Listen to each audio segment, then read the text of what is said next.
So, good day. We're learning Igeres HaKodesh 25, Chaf Hey, on page Kuf Lamed Ches, opposite page 274. This letter requires a brief introduction. And the introduction is that most letters in the Igeres HaKodesh were written to Chabad communities, Chabad Kehilas. Whereas this letter was actually written to the Misnagdim. Which Misnagdim? The Misnagdim in Vilna. And what's the story? The story is that 33 years after the Baal Shem Tov passed away, our tradition is that Baal Shem Tov passed away in 1760. In 1793, a sefer, a book that was attributed to teachings of the Baal Shem Tov. The Baal Shem Tov didn't write it himself because the Baal Shem Tov wrote nothing as far as we know. We have no written Torah from the Baal Shem Tov. You know that, right? So, in 1793, a certain person who said he was at the funeral of the Baal Shem Tov 33 years earlier, and he obviously heard teachings of the Baal Shem Tov. This is what he says. And he recorded them in a sefer called Tzavos Harivash, the will of Harav Reb Yisrael Baal Shem. That's the acronym for Rivash. I don't know if you've seen this sefer, but the sefer was reprinted by Chabad several times. I remember buying it when it was a thin book. Today it's probably like this because they've added many new explanations to clarify those teachings of the Baal Shem Tov. Yes, Isser. I'm sorry, your voice is going in and out again. Could you just repeat the three dates?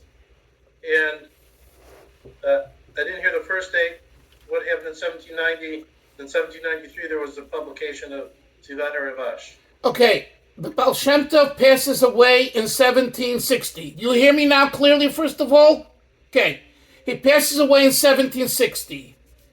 33 years later, 1793, a certain chassid, I don't know the name now, he comes out with a book called Tzavos Harivash. Tzavos Harivash. The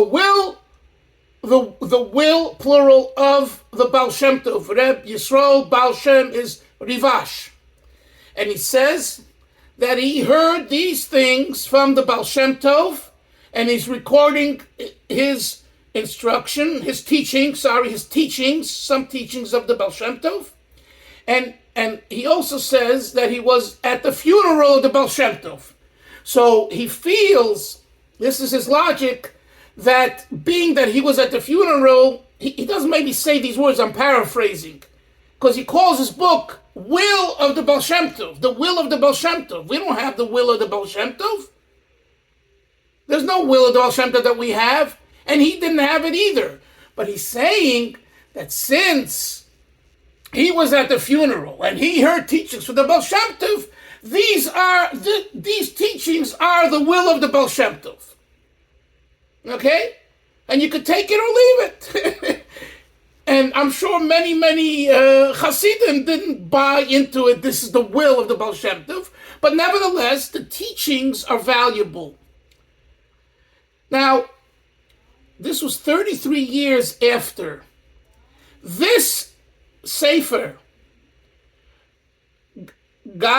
it reached Vilna. Vilna was the hub, was the Vilna Goy, and the Misnagdim, their headquarters kind of was in Vilna. So when they got a hold of this sefer, they looked thoroughly through it. They didn't just browse it, because as it is, they had issues with Hasidim. Well, they came across a certain teaching, which we're going to learn soon in the text, which made them go bonkers. They went crazy. And they came out with another excommunication against Hasidim, that Hasidim are teaching heresy. And this was in 1793, another Cherem. Now you remember that the first Cherem was in the beginning, I think either while the Maggid was still alive in 1772, or just after he passed away. And that Cherem, they say, came as a result of the wild conduct of certain Chassidim known as Chassidei Tov Kuf Lamed. I've told you this before. Chassidei Tolk, if you were, and Chassidim would say, other Chassidim would say, Chassidei Tov Kuf Lamed is Nish Kein Tolk. The Yiddish word tolk means it's not an approach, it's not a way. It shouldn't be emulated. And what did they do? They did things to disgrace the straightforward Litvak Misnagdish way of life at the time, which was very regulated and proper, and everything had to have a reason, So, for example, they would go into a grocery store, a kiosk, and they say, "Could you sell me a pound of nails?" And the owner looked at the patron and said, "You're out of your mind. We don't sell nails here. We sell food." And he would say, "Exactly, ha ha ha ha. This is because you're a misnagid and you want everything to be exact the way it is. I'm showing you that that's not the way to serve God." And so too, they would make somersaults in the streets to belittle the Talmidei Chachamim. In a sense, the main thing of their main objective was to not box in Torah to scholarship, to learning, to knowledge. The Baal Shem Tov taught that it's about the soul, about the neshama. So if you don't know a page of Gemara, or you're illiterate and you don't know how to read proper Hebrew, so what? Of course, you should endeavor to know that, but that doesn't make you less of a Jew. So they felt that they needed to do these drastic measures of behavior to belittle and besmirch completely the approach of the time as lived by the Misnagdim, okay? Even before they were Misnagdim, by the Orthodox world, you could say, in Lithuania, in Russia, in Ukraine, that part of the world. But they did it in this kind of wild way, in a way that was, wild. So that caused the first Cherem, the first excommunication that came out from the Goyin was, they say, because of this breach. I don't want to think as I'm speaking to you, talking to you, it reminds me of certain issues that happened in the 1980s, where the Litvak world, pretty much the Rosh Hashivas all over, backed Harav Shach from Bnei Brak against Chabad, Ger, certain Hasidic groups, even Bells in the beginning, until they brokered a deal. Everything's a ceasefire, even in Haredish communities. We won't go into that right now, but anyway, so the this happened. This was in 1980s. It was 200 years before. More 1770s, early 70s, 1770s. There was a similar thing. Okay, but this letter that we're about to learn here was about another cherem, not in 1771, 72, 73. It was about the one in 1793. And it came because of this Sefer Tzivos Harivosh. So now you're wondering, what did this guy write that upset them so much? Well, let's go to the text. But before that, any questions on the historical part of what I just told you? Is it clear, the background? Okay. Igeres HaKodesh Chofei, 25. Here we go. Yes, hello. Yeah, one question. The Chassid who wrote the Tzivas Rivash, was he in the Chabad tradition? No, I don't think so. I think he was, the Baal Shem Tov Maggid tradition. No. Just to add a word. At that time, Chabad, it wasn't yet formulated as a kind of separatist movement from the other Hasidim. Only after Rabbi Avram Kalisker in 1798 or so, when he already lived in Eretz Yisrael, in Tveria, right? Where he's buried.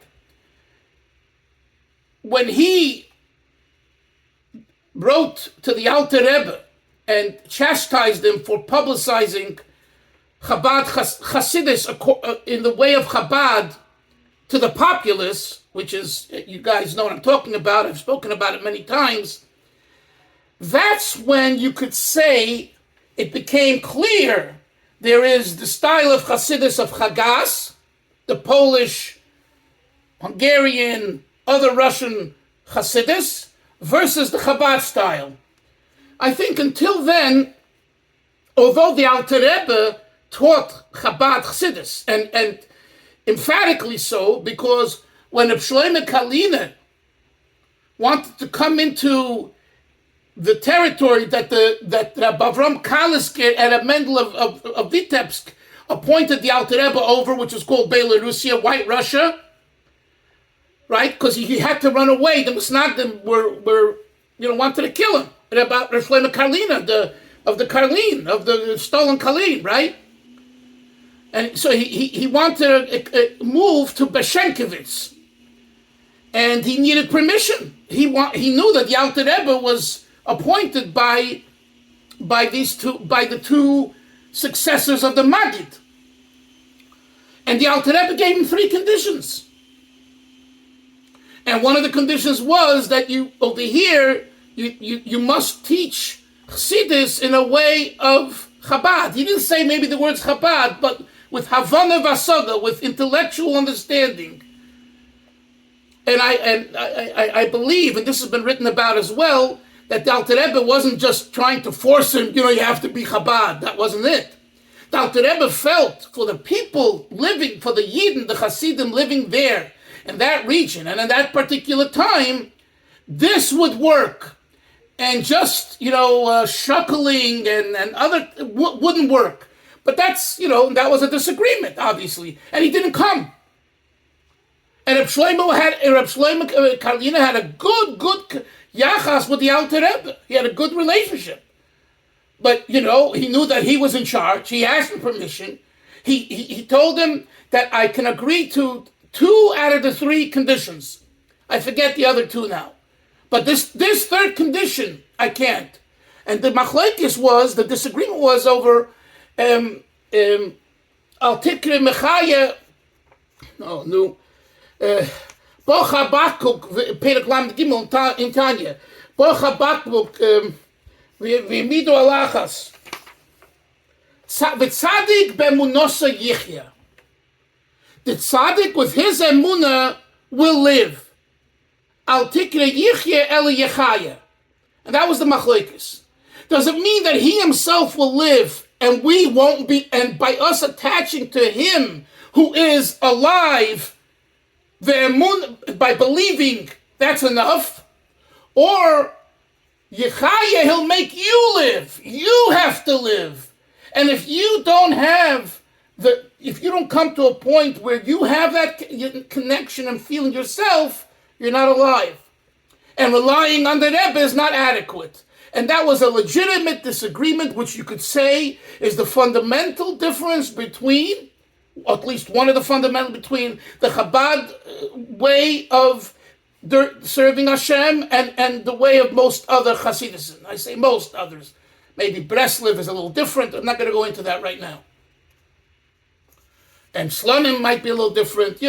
Art is different. But if you put them all in one category, so that was earlier on. But that was between the Alter Rebbe and Reb Shlomo, who were both Hasidic Rebbes, both tzaddikim, both were on the same, pretty much on the same page. And in one area, they had a difference of opinion. So when you asked me, this question, that's the story that I'm telling you about. Reb Shlomo shows that the difference between Chabad and other Hasidic movements began much earlier. You understand? But by the populace, it wasn't known. It wasn't experienced. You understand? Only when in 1798, when Rabbi Avram Kalisk made a big deal about it, and at that time there were Talmidei Hamagid who sided with the Alter Rebbe, like Rabbi Yitzchak Barditchev, and there was others, great tzaddikim like the Lechovitcher, which Slonim comes from, sided with Rabbi Avram Kalisker. Okay, so that's when it became a big rift, and that's when everyone became aware that hey, the Chabad system and way of learning Chassidus is one way, and our way is a different way. Now let's get to the text. Igeres HaKodesh Chaf Hey. Lahavin im Rebina, to understand the words of understanding. Mashakosov, in other words, to understand this well, Mashakosov b'Sefer HaNikrit Tzavos Ravosh, regarding the teaching.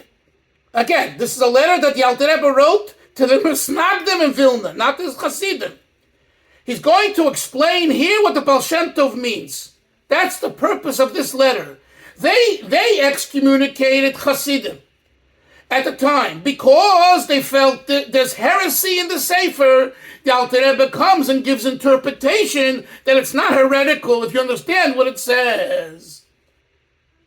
That's the answer in short. Again, whether they agreed or not, I doubt it. But let's see what he says. So it says in Tzavos Rivosh, right away the Alter Rebbe says, my dear friends, Hagam shebe'emes einet tzavosai. Truth be told, Alter Rebbe says, this is not his will. This is not tzavos. He didn't write a will. V'lo tziva klal lefnei petirosai. The Alter Rebbe writes, the Baal Shem Tov did not give a tzavah before he passed away. How he knows that, I don't know, but I believe the Alter Rebbe, he lived, he was still alive for several years, and he was around, and he had his Rebbes later. I'm sure he asked them, did the Baal Shem Tov leave a tzavah? I think that one of the things we ask after if someone passes on is, did he leave? Did they leave a tzavah, a will? So the Alter Rebbe says, I'm paraphrasing and thinking out loud with you, that I asked and, inquired, and there is no will. So he writes here in Tanya, in the Igeres HaKodesh Chofei, a definitive statement. This is a definitive statement. This isn't maybe he did, maybe he didn't. What he writes here, you can see it, the Baal Shem Tov did not give a will, instructions of a will before his passing. So what is it? So what are these teachings in Tzivos of Rivosh? Rakheim, they are Likutei Amiraisov. They're a collection of his teachings, his sayings, Hatahoiris, which are pure, Sheloktu Likutei Basar Likutei, which were collected, collections after collections. In other words, from all those years and all those teachings and all those sayings that the holy Baal Shem Tov said, this individual put it together in a book. He read some, he heard some, on and on. He collected them. Top of page 276. Now the Rebbe says, sorry to tell you, but he wasn't precise in documenting the language, the wording of the Baal Shem Tov precisely. Why not? Why not? I mean, how does the Alter Rebbe make such a bold statement about this Jew who lived probably, I don't know if earlier was it, but I'm saying, how do you know? And the answer is, as he'll say, I think later, the Baal Shem Tov spoke in Yiddish. The Baal Shem Tov didn't speak in Hebrew, in Lashon Kodesh. So Tzivos Rivash is written in Lashon Kodesh. So when the Misnagdim read Tzivos Rivash, and they saw a certain word, which you're going to see in a moment, that drove them nuts about Hashem, the Alter Rebbe says that's not what he said. He didn't say the word in Hebrew that is written in the book. He said it in Yiddish. And there's a big difference between what I said and what's written as far as what it means. So your entire attack on this particular teaching of the Baal Shem Tov is not warranted. It's wrong. It's based on an erroneous mistake. That's what he says. Vahu. But in order to understand this, we need to give a long introduction. And boy, is it long. It's 3 to 4 pages. A long, long chapter. So we have a lot to learn here. Vahu, and this is Bahagdim Maimer Hazal, prefacing this teaching of the Chazal, Kol HaKodesh, whoever gets angry, Ki'ilu Oived Avodas Kechavu Mazolis. It's as though they worship idols. The Chazal, the sages say that. Anger is equivalent to idolatry. V'chulu. Why? And the reason is, to those who have the understanding, because at the time when a person gets angry, nistalka mimenu ha'emunah, the emunah, the faith that he has, is removed from him. Ki'ilu hoya maimin, well, stop. It's removed from him. Why? Because if he were to believe that this all happened because it came from God, he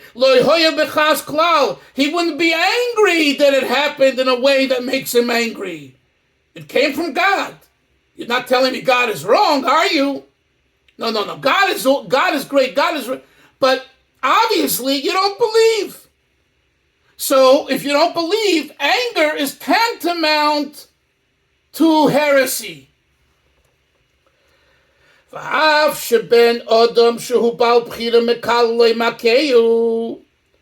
This is a rhetorical question. Although the person who does this to you, he has bchira, free will, choice, and he's the one that curses you, or makeyu, or hits you, or mazik memoine, or damages your money, your property, umischayev bedini odem, uvedini shemayim al roya bchirosoi, and this person will be judged in a Jewish court, and also in a heavenly court. He'll be judged for his bad choice that he made. So what's the question, Hillel? If so, why, when I get upset, do Chazal say, when I get angry, it's like I lost my amunah? No, I don't. No, I didn't. The guy made a choice. It's not about me, it's about him. That's the question. And so that, one second, let me just give you, so the Alter Rebbe's retort is, Afal Pikein, nevertheless, Ala Nizak Kvar Nigza Min HaShamayim. The one who is damaged already had a decree on him from heaven, V'har B'shluchim L'mokim, and God has many messengers, and it happens to be that this fellow that ripped you off, he's the messenger. But the Gzeira was on you beforehand, so why are you getting angry? You had a Gzeira on yourself. So it's two separate things. The fact that he made a choice to hit you and to rip off your money and make you problems and curse you and all that, which is wrong, that's his cheshbon, and he will be judged. But you have to know that if it happened to you, it's because there was some Gzeira on you. And if you get angry, it shows that you don't accept the Gzeira. If you don't accept the Gzeira, that's heresy. That's Kvira. Yes, Isser. I find it interesting that he says he's going to bring an introduction from the Arizal. And one of the complaints or concerns of the Misnagdim was about the teaching of Kabbalah. But up till here, he could have quoted the Chovas HaLevavos, says exactly the same thing.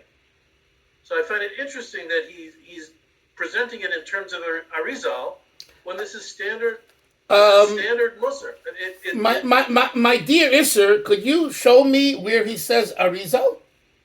Am I missing something? The Hakdim Ma'arizal. No, Maimar Razal.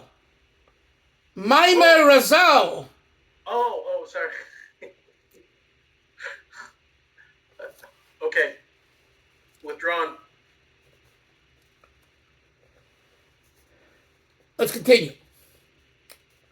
And not only this, Elafilu Bishozu Mamish, even at this very moment, Shemakeyu, when the person is being hit, or the person is being cursed, Mislabish by Koyach Hashem, guess what? The power of Hashem is invested in that person, V'ruach Piv Yisborech, and the Spirit of God's mouth comes through his mouth, Hamechayehu, which enlivens this person, Umekayimai, and sustains him, Ukamashikosav, as it says, Ki Hashem Omar Loi Kilel. This is by Shimi ben Gad and David HaMelech. And David says, Hashem told Shimi to curse. V'heichen Omar LeShimi. Where did he say this to Shimi? David HaMelech says, when Shimi ben Gad cursed him, it's coming from God. God told him to curse me. Really? That King David? Where? Where did it say that? Elo. Sheba machshava zu shenoflu l'shimi b'libai. He didn't tell them Hillel, Avram. There's no verse that says that Hashem told Shimi, curse David. You won't find it. Rather, what entered the mind and the heart of Shimi, Yordomeis Hashem, it descended from God, it came from God, but Ruach Piva Machaya Kol Tzvam, and the spirit of the spirit of God's mouth enlivened all hosts. Hechayeya Rucha Shel Shimi, that enlivened the spirit of Shimi. B'shah shediber dvarim elu, at the very same time that he spoke those words. To David. Ki'il nestalik, listen to this. Ki'il nestalik ruach piv yisborach rega echad. For if the ruach of Hashem, the Spirit of God, coming through the mouth of Shimi, would have removed itself for just one moment, Merucha shel Shimi, from the spirit of Shimi, lo yuchar l'daber me'uma, he could not say anything. He wouldn't be able to utter anything. Now look in the parentheses. V'zel kashem amalei, and this is the meaning over there in the verse. Hashem told him, be'esahi mamish kil as David. And this is the meaning that Hashem said to him at this moment, Curse David. Umiyayim aloi v'goymer. Again, and who told him? Who said? Ukenoidem ashekosav a Baal Shem Tov. And it's known, the teaching of the Baal Shem Tov, Al Posuk Lo'elam Hashem Devocha Ditzav Hashemayim, forever God's word stands in the heaven. Shetziref Oisiyah Shenivru Behen Hashemayim, that the combination of letters of the Aleph base that were used to create the heaven, Shumaima, which is based on the utterance, Yehi Rakia, let there be Rakia, Heinitzoves, they're constantly standing, invested in the heaven, forever, to enliven them and sustain them. The loikaf philosophin, and not like the philosophers shekayfrim who deny bashgacha pratis and divine providence, and they compare with their false mind as Maise Hashem. We learned this in Shari Yichud in the second section of Tanya at length. And they compare the act of God, who makes the heaven and the earth, to the act of man and his schemes. And what's the difference? When a person makes a vessel, the vessel doesn't need to have, once it's made, the hands of the maker. Because therefore, even when the person removes his hands from the vessel, it's made already. It exists on its own. The talk mirosaneim. The Rebbe says, and the philosophers' eyes were blinded, kind of. I have this great vast difference of the human action and schemes. Which is taking one yesh, one existence, and making a second existence from an existing thing. And the only thing is, the only thing is you change the imagery. And it's no comparison to the creation of heavens and earth, top of page Kuf Lametes, which is yesh mi'ayin, which is something from nothing. And this act of Yesh Mi'ayin is even a greater wonder. Mikriyas Yamsuf, from the splitting of the Red Sea, Al Derech Moshul, for example. Asher Hashem Beruach Kodim Azah, that Hashem made it happen through a mighty wind, all night. Vayibokla Mayim, and the water split. V'ilu Posek Aruach Kerega. And if the wind would have stopped just for a moment, the water would return to its normal state and flow, flow downwards, and there wouldn't be a wall, like we say, the Yidden walked through the Yam Suf because there was a wall of water on each side. It wouldn't be that way if Hashem didn't make that happen. And the water would not stand like a wall. Although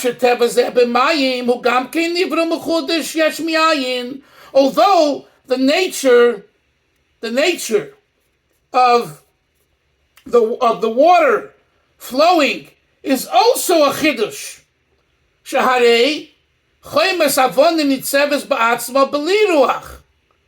Because a wall of stones stands without God's ruach.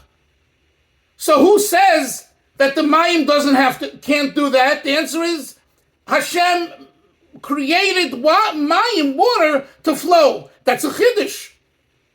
So therefore, the Alter Rebbe is saying that the water flowing, he's making a difference here between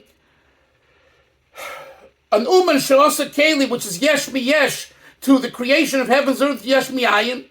He brings a dogma. We had this all in the second chapter, so I'm not going to go into it now. Which is, he brings an example of the Yam Suf. And he says, although the Yam Suf itself, the wall of water itself was a mechudesh, was a novelty, because it doesn't have to be that way. The Koshkin the Kalvachayim B'dias Yeshmayin. So surely, when it comes to ex nihilo, Shulamayla Mateva, which is above nature, V'hafle Pele Yosem B'dias Yamsel, with much more of a greater wonder, Alachas Kama V'Kama, surely Shebestalkus Chas V'Sholem Koyach HaBeira Yeshmayin Min HaNivra. If there would be the removal for a moment of the power of the Creator, of who makes the yesh from the ayin, Yoshuv HaNivra L'Ayin V'Efes Mamish. The nivra, the creation, the creature, creation would revert back to naught. Therefore,